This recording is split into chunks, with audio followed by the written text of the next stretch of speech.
It was the summer of 1944. Across the Atlantic, Europe was burning. German divisions were collapsing under the thunder of Allied tanks, and thousands of Wehrmacht soldiers, once feared across continents, were now surrendering by the hour.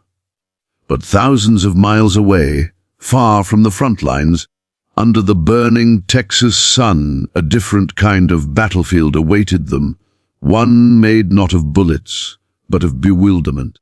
The trucks rattled down dusty rural roads, their engines growling through the quiet plains. Inside, German officers, stern, proud, and silent, clutched their caps tightly, expecting the worst. They had been captured by Americans. They imagined barbed wire, barking guards, and humiliation.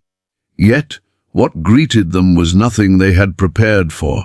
As the convoy rolled into the Camp Hearne camp, they saw sprawling green fields, organized barracks, and American soldiers in wide-brimmed hats. The guards stood relaxed, no shouting, no rifle butts, no brutality. And then one of them stepped forward, smiled, and did something that froze the German officers in disbelief. He reached into his shirt pocket, pulled out a pack of Lucky Strikes, and held them out. "Smoke?" he asked. For a moment, the captured officers just stared, unsure if this was mockery or mercy. The scent of tobacco filled the hot air. One by one, they accepted. In that instant, the war seemed to fade, replaced by something these men hadn't felt in months: humanity. From the deserts of Texas came a lesson the world would not forget sometimes. The strongest act of power is kindness. The convoy rattled to a stop beneath the unforgiving Texas sun. Dust rose from the ground like smoke from an invisible battlefield, swirling around the soldiers who sat rigidly inside the open-backed trucks. Their uniforms were faded, their faces drawn and pale beneath caps that once carried pride but now only shaded exhaustion. The heat pressed down on them like a physical weight, an oppressive, foreign kind of silence replacing the artillery thunder they'd grown used to. The war had spat them out and carried them across an ocean, and now, as the truck slowed to a halt at the gates of Camp Hearne, these German officers, men who had once commanded battalions, braced for the unknown. To them, capture was humiliation. It was surrender. They had spent years believing they were invincible, indoctrinated with ideas of superiority and honor tied to conquest. Now, stripped of power and weaponry, they were prisoners of those they had been told were lesser men. And yet, as they looked out beyond the barbed wire fence, what they saw didn't match any of the images their propaganda had painted. There were no snarling guards, no barking dogs, no men with whips or clubs. Instead, there were Texan soldiers leaning casually against wooden posts, chatting in easy tones, sweat glistening on their sun-browned faces. The camp itself looked more like a small frontier town than a prison. Long wooden barracks stretched in even rows, roofs glinting under the sun. Beyond them, patches of green grass wavered in the heat. Laundry fluttered in the wind, boots clattered against wooden steps, and from somewhere, faintly, came the sound of a radio, swing music drifting lazily through the air. It was so normal, so peaceful, that the arriving officers felt a sense of disorientation. They had expected to step into a cage. Instead, they stepped into something that felt almost human. The Americans moved efficiently, but without menace. They directed the prisoners off the trucks, forming orderly lines. A few guards carried rifles slung over their shoulders, but none pointed them. One of the senior German officers, his uniform still meticulously neat despite the journey, scanned the camp with a stiff, almost defiant posture. He expected hostility. Instead, a young Texan private offered him a nod, Not a smirk, not a sneer, just a polite acknowledgement of another man's presence. It was a gesture that threw the officer off balance. He had seen the cruelty of the Eastern Front, the grim faces of the British, the wrath of the Red Army. But this quiet decency was foreign. The Texans didn't yell. They didn't mock. They simply guided their captives to their new quarters, assigning each man a bunk, a blanket, a bar of soap, and a towel. Everything was done with routine calmness, almost boredom. The Americans weren't celebrating victory. They weren't flaunting dominance. To them, this was a duty, not an act of vengeance. The officers watched this with silent confusion. After a short inspection, the commanding guard, an older man with a sun-leathered face and the slow drawl of rural Texas, stood before the assembled prisoners. He told them the rules. Simple and direct, no violence, no escape attempts, respect the boundaries, and they would be treated fairly. Then, as if reading their minds, he added, "You'll find things here are different from what you might expect." His words carried no threat, only a strange calm. And then came the moment that none of the Germans would forget. As the guard finished speaking, one of the younger Americans, no older than 20, reached into his shirt pocket, pulled out a crumpled pack of Lucky Strike cigarettes, and stepped forward.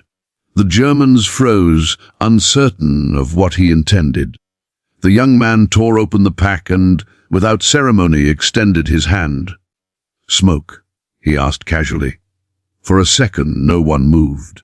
The senior German officer blinked, unsure if he had heard correctly. The gesture seemed absurd. A cigarette. Now, to a prisoner. The air between them hung heavy with disbelief. Then, hesitantly, one of the German lieutenants stepped forward and took one.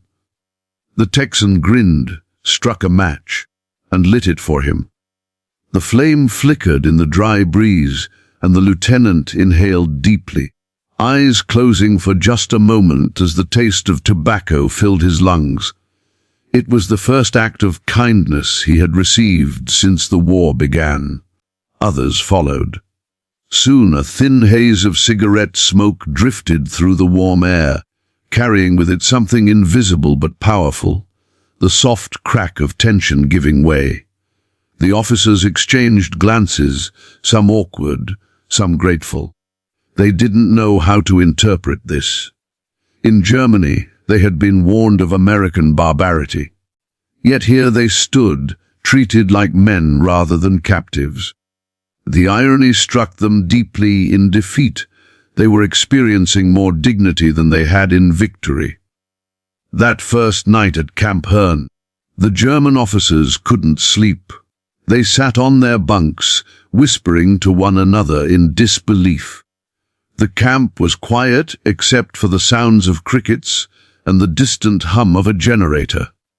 Some admitted to feeling relief, others remained suspicious, waiting for the cruelty they were sure must come later. But nothing came. No beatings, no humiliation. Only breakfast at dawn, eggs, coffee, bread. Food enough for everyone. The Americans even laughed among themselves, as if unaware of how strange this kindness appeared to their prisoners. Days turned into a strange new rhythm. The officers were allowed to walk the camp grounds, work in the fields, or help build small structures. The guards spoke to them occasionally, sometimes about the war, sometimes about baseball or weather. The conversations were simple, unguarded. It was as if these men, who a month ago had been sworn enemies, had stepped into a parallel world where war could no longer reach them. There was one German officer, a man named Klaus, who had once commanded a unit in Normandy. He was proud, educated, and cold by training. On his second day in the camp, he found himself standing by the fence, watching the horizon. A Texan guard approached, and, after a moment, offered him another cigarette. Klaus hesitated, then accepted. They smoked in silence for a while, neither speaking. Then the guard said quietly, "You fought hard." Klaus looked at him sharply. Was it mockery? But the guard's expression was genuine. "You fought hard," he repeated, "but the war's done for you now. You'll be safe here." The words hit Klaus harder than any insult could have. There was no contempt, only a simple truth, spoken with respect. For the first time, Klaus saw the enemy not as a faceless foe, but as a man who had chosen decency when he could have chosen hate. Word of the Texans' strange hospitality spread quickly through the prisoner ranks. Many could not understand it. Some thought it a psychological trick meant to weaken them. But over time, the suspicion faded. The camp's routines became familiar. Officers played chess, wrote letters, even organized small orchestras using makeshift instruments. Guards would watch, sometimes applauding softly. The boundaries between captor and captive didn't vanish, but they softened. The Texans were not saints. They were soldiers doing their duty, some barely older than the prisoners they guarded. But their humanity, their quiet, effortless compassion, left a mark deeper than they could have imagined. They didn't know that, years later, some of these German officers would write about Camp Hearne, describing it not as a prison, but as the first place they learned what respect between enemies truly meant. For the Texans, it was nothing extraordinary. Offering a cigarette was a habit, a small act of civility. But for the captured officers, it shattered a lifetime of conditioning. They had been raised to believe in dominance, in hierarchy, in the unbending cruelty of war. Now they were confronted by something disarming: the American way of mercy, uncomplicated, casual, yet profound. Every sunrise over the Texas plains reminded them of that first day, the shock, the confusion, and the cigarette that turned enemies into men again. The first cigarette had been an unexpected gesture, but by the second week, it had become a quiet ritual, one that neither side truly acknowledged yet both silently respected. The air in Camp Hearne often carried the soft smell of tobacco now, mingled with the dusty scent of sun-baked wood and distant mesquite. The German officers, who once held themselves with rigid military formality, found themselves standing shoulder to shoulder with their Texan guards, not as equals, but as men sharing a strange, wordless understanding. Cigarettes had become the new language of peace. Every afternoon, after the roll call and work assignments, the camp seemed to settle into a rhythm. The clatter of tools faded, the heat pressed down, and the stillness grew heavy.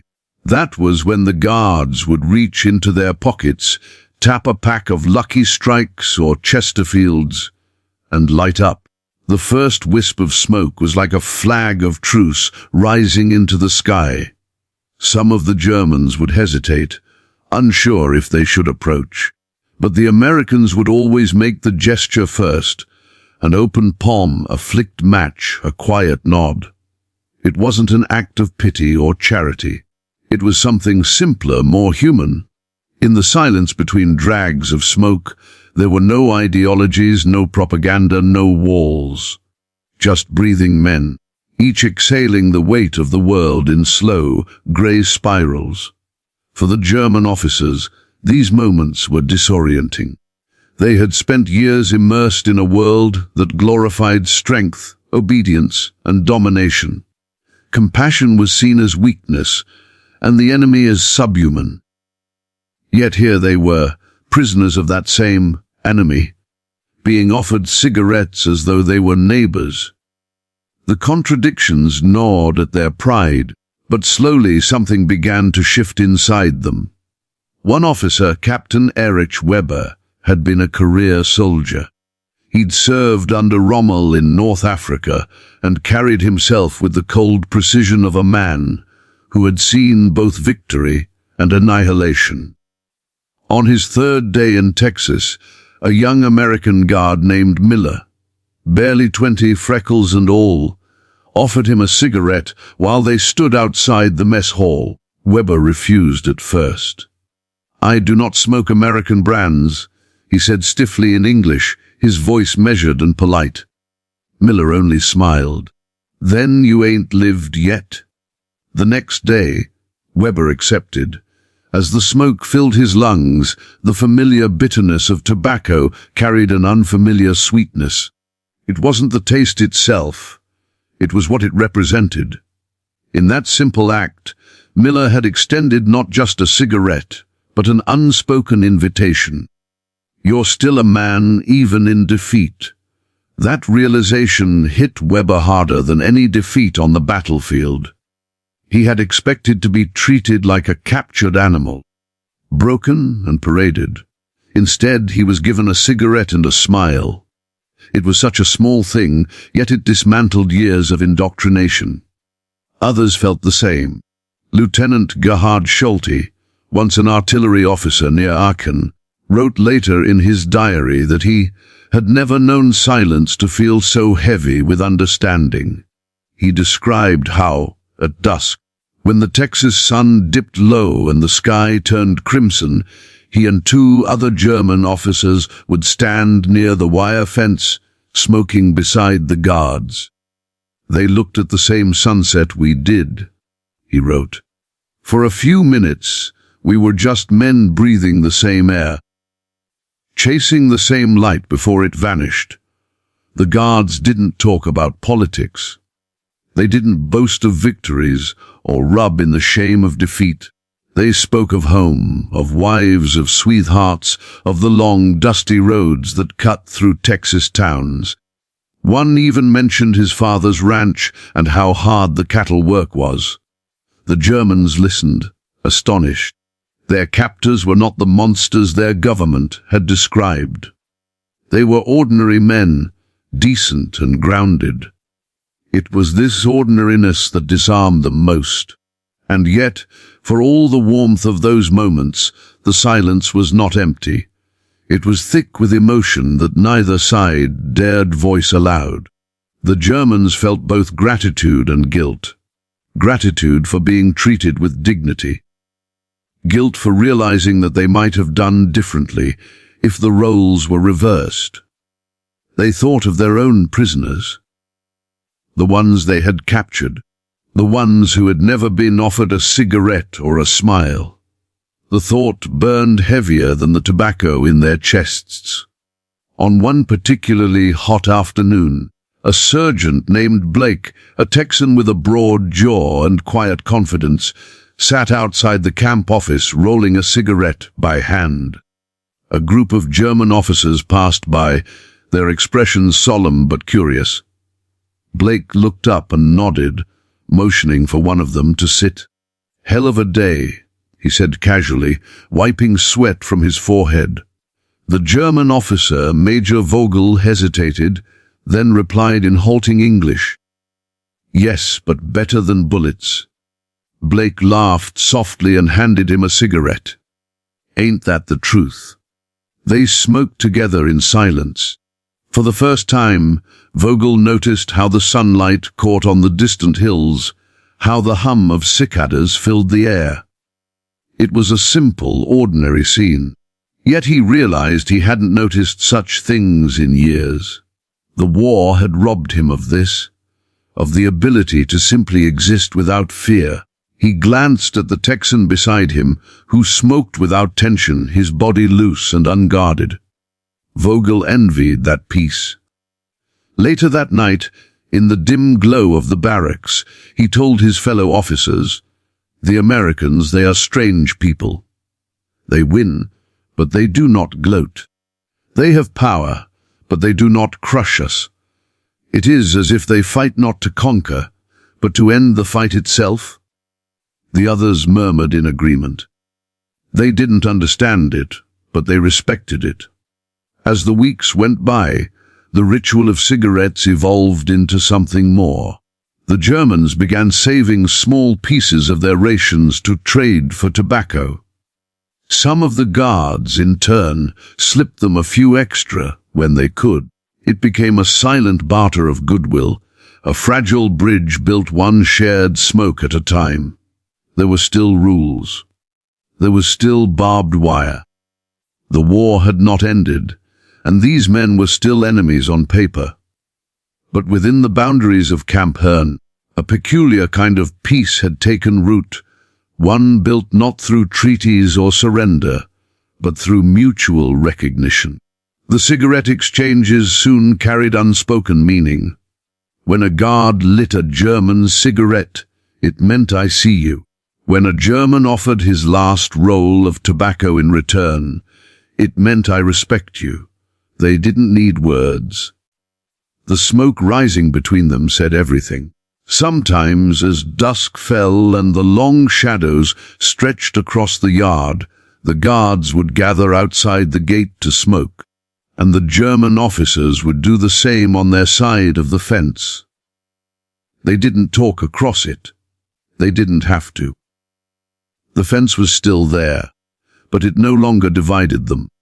It was simply a reminder of the absurdity of it all, that men born on opposite sides of the ocean had been taught to hate each other, only to discover, too late, that they were alike. For the Germans, this quiet mercy began to erode the myths they had believed. They started to see America differently, not as a land of chaos and weakness, but as something resilient, even noble in its simplicity. They saw power without arrogance, strength without cruelty, and it disturbed them in the best possible way. One of the prisoners, Lieutenant Hoffman, would later write that the Americans fought with bullets, but conquered with their kindness. He recalled how, during one of the rare rainstorms, the guards had let several officers take shelter under a storage awning, handing them dry towels and cigarettes while they waited for the downpour to pass. "They joked as if we were comrades," Hoffman wrote. It was then I realized that the war for them was not about hatred. It was about finishing something so they could go home. In those moments, the cigarettes were more than tobacco. They were symbols of something larger, the bridge between the old world and the new, between ideology and humanity. The Germans began to wonder what kind of world could be built if men could act this way even in victory. The silence between captor and captive became less awkward, more contemplative. Some evenings, the officers would hum old songs quietly in their quarters, and the guards outside would listen, tapping their boots in rhythm. No one spoke of it, but it was a shared recognition. The world was wide enough for all of them, even the hardliners, those who had sworn allegiance to the Reich until death began to soften. One, a major named Brandt, once known for his harsh discipline, was seen offering a cigarette to a young American guard one morning. The guard, surprised, accepted it. The roles had reversed, if only for a moment. The act said everything: we have been enemies, but we are still men. That night, the air over Camp Hearne shimmered with the glow of cigarette tips. From a distance, they looked like fireflies floating in the dark, tiny lights flickering against the vast Texan sky. Each ember was a fragile reminder that even in the heart of war, decency could still burn quietly. When the guards made their rounds, they didn't bark commands. They nodded, offered a good night, and kept walking. The Germans, now lying in their bunks, would stare at the rafters, lost in thought. The smell of tobacco lingered faintly, mingling with the desert air. For many, it was the first time in years they fell asleep without the sound of explosions in their dreams. War had turned men into enemies, but cigarettes had reminded them they were still human. Weeks bled into months, and by the late autumn of 1944, Camp Hearne had transformed into something neither the German officers nor the Texan guards could have predicted. The barbed wire still glinted under the sun. The sentry towers still stood, and the rifles still hung on shoulders. But within those fences, something quiet and extraordinary had taken root. The men who had once faced each other on opposite ends of a battlefield now shared small talk, laughter, and, above all, understanding. For the German officers, every day spent in Texas became a study in contradictions. They had come expecting punishment, yet found fairness. They had braced for hatred, yet found patience.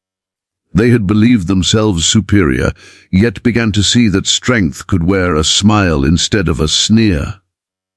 The longer they stayed, the more the edges of their arrogance softened. They worked the fields, fixed fences, helped construct sheds, and sometimes even played baseball with the guards. Each new experience chipped away at the ideology that had shaped them. Major Vogel, who once scoffed at the American way of life, was now the first to volunteer for outdoor labor. He said the open sky made him feel human again. Captain Weber, the one-time Rommel officer, began sketching scenes of the camp in a small notebook. Barbed wire, trees, watchtowers, men laughing. His drawings were filled with light rather than darkness. Even the camp's commandant, a stern man by nature, noticed the change. "They are quieter now," he remarked to his staff one morning. "Not beaten, but changed. As if they've seen something they can't unsee." It wasn't any single event that caused it. It was a slow accumulation of moments, small acts of decency that seemed insignificant on their own, yet monumental when seen together. There was the day a Texan sergeant loaned a German prisoner his pocket knife to fix a broken belt buckle. The day the Americans allowed the officers to celebrate Christmas, providing them with paper, candles, and a small pine tree they found nearby. The night when the guards stood silently outside the barracks, listening to the Germans sing Still Nacht in perfect harmony, their voices carrying softly into the cold Texas air. Some of the guards were moved to tears, though none of them admitted it. These were not grand gestures, not moments of political diplomacy or orchestrated propaganda. They were simply reflections of humanity, the kind that outlasts orders and uniforms. The Germans saw it, and they never forgot it. The cigarettes continued to be passed around, though by now they had become more symbolic than indulgent. They were reminders of the first moment that kindness had crossed the divide between victor and vanquished. Some of the officers began writing letters home describing their treatment, though carefully, to avoid censorship. They wrote of the strangeness of their situation, how their guards spoke to them as if they were neighbors, how they were given food, how they were respected as soldiers. Lieutenant Schultz, who had once been the most bitter among them, wrote to his wife, "These Americans, they win without cruelty. They have a way of fighting that does not destroy the soul of the defeated. I begin to wonder if that is the true strength of their nation." That thought echoed through many minds in Camp Hearne. For years, they had been taught that power came from fear, from domination, from control. But the Texans showed another kind of power, quiet, confident, rooted in simple decency. It wasn't weakness, it was restraint. It was the kind of strength that made a man choose kindness when he had every reason not to. As winter approached, the nights grew cold, and the guards sometimes shared extra blankets with the prisoners. In return, the German officers helped repair fences and even organized small performances to entertain the camp. They sang, played instruments, and told jokes in broken English. The Americans laughed along, their laughter carrying across the yard like wind over an open prairie. The fences were still there. The war was still raging across oceans. But here, in this small patch of Texas, something remarkable had happened. The hatred had run out of fuel. Some of the younger German officers, barely in their 20s, began asking the guards about life in America. They wanted to know about Texas, about the farms, about how ordinary people lived. They couldn't believe the openness, the informality, the humor. One asked, "Why are you so kind to us?" "We are your enemies." A guard named Johnson replied simply, "Because the war's already taken enough from everyone. No need for it to take what's left of us, too." That answer stayed with them. For many, it was the first time they realized that compassion didn't depend on nationality or uniform. It depended on choice, and the Americans had chosen it. Major Vogel once stood by the fence at sunset, watching the sky burn orange over the horizon. He turned to a guard beside him and said, "If I had known the enemy would look like this, I might have fought differently." The guard said nothing, just handed him a cigarette. They stood together, the smoke rising between them, the moment hanging heavy with truth. By the time the war finally ended, the officers at Camp Hearne were no longer the same men who had arrived months earlier. When the news reached them that Germany had surrendered, there was no celebration, no mourning, only a deep, quiet reflection. Some wept in silence, others stared into the distance, their thoughts heavy with home. The Texans did not gloat. They did not cheer in front of their captives. Instead, that night they gathered a few of the officers, handed them cigarettes, and shared a smoke under the stars. One of the guards said softly, "Guess it's over now." "Yes," Captain Weber replied. "But I think something else begins." He wasn't speaking of politics or nations. He meant understanding, the slow rebuilding of what hatred had torn apart. In the months that followed, as prisoners began to be repatriated, many of them left behind small tokens, hand-carved trinkets, sketches, thank you notes written in shaky English. One officer left a note pinned to the barracks wall. It read, "To our guards, you showed us what it means to win without hate. We will not forget." The Texans never made much of it. For them, it had just been common decency. But the Germans carried that memory home, and in the years that followed, some would tell their children about the strange camp in Texas where the enemy treated them like men. A few even wrote letters back to America, addressed simply to Camp Hearne, Texas, thanking their former guards for their humanity. Some were answered, others were not. But the message had already done its work. It had crossed oceans, much like those cigarettes once had. What lingered most in their memories wasn't the fences or the rations or even the work. They remembered the faces of the men who stood watch over them, unflinching yet kind. They remembered the laughter in the dusty yard, the shared smoke beneath the wide Texas sky, the realization that humanity could survive even in the ashes of war. One of the last to leave was Major Brandt, the man who had once been the strictest among them. As he stepped toward the transport truck, a guard extended his hand. Brandt paused, then shook it firmly. The guard grinned. "Take care of yourself, Major."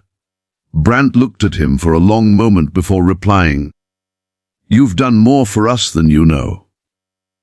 Then he climbed into the truck, turned once to look back at the camp, and saw the guards standing in the distance, rifles slung, smoke rising lazily from their cigarettes. He raised a hand in farewell. As the truck pulled away, the camp grew smaller in the dust and sunlight.